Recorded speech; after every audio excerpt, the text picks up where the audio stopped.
Okay, guys, I'm continuing 3.4, just doing a few more examples. And what I want to do is I want to graph this polynomial right here. F of x equals x cubed plus 5x squared minus x minus 5. And the first thing that I'm going to ask myself is, what is the end behavior? Now, if you remember, if the highest degree is of odd multiplicity and it's positive, it's going to start low and it's going to end high.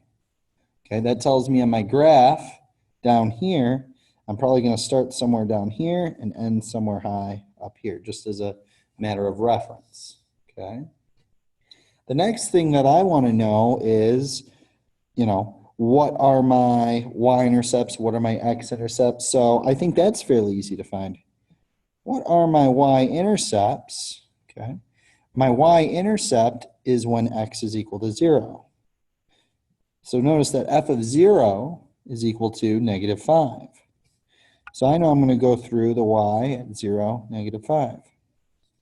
Now here's the thing, the x-intercepts, remember how we find those? We want to get this as a group of linear factors, and then we figure out those zeros, which correspond to x-intercepts. So what I'll do is I'm looking at this. I'm not quite sure how to factor it, although there is a way you could factor it if you're familiar with factoring by grouping. Let's suppose you're not, okay? I can always use my rational zeros theorem, okay? And that says that I have factors of negative 5 over factors of 1. So essentially, since this is 1 down here, this is basically plus or minus 1, plus or minus 5. Those are my possible rational zeros. So let's test one. Let's try 1.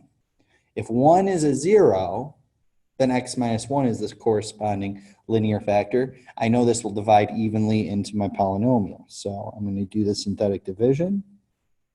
And let's see what happens.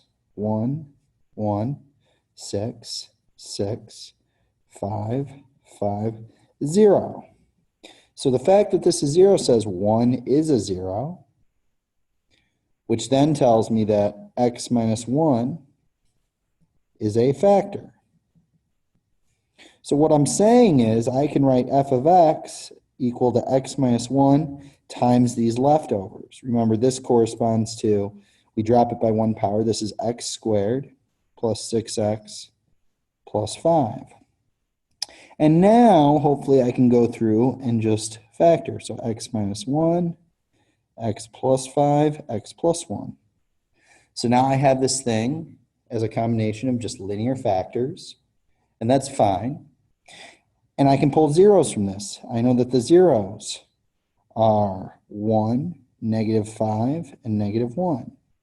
That gives me x-intercepts. That's 1, 0, each one corresponding to a real 0, negative 5, 0, and negative 1, 0. So I'm here. Negative 5, 0 is here. And negative 1, 0 is here. And I know these all cross because the multiplicity is 1 on each of these. So I'll go up, I cross. I go down, I cross. I hit my y-intercept, I cross. And just as I expected, it ends up here.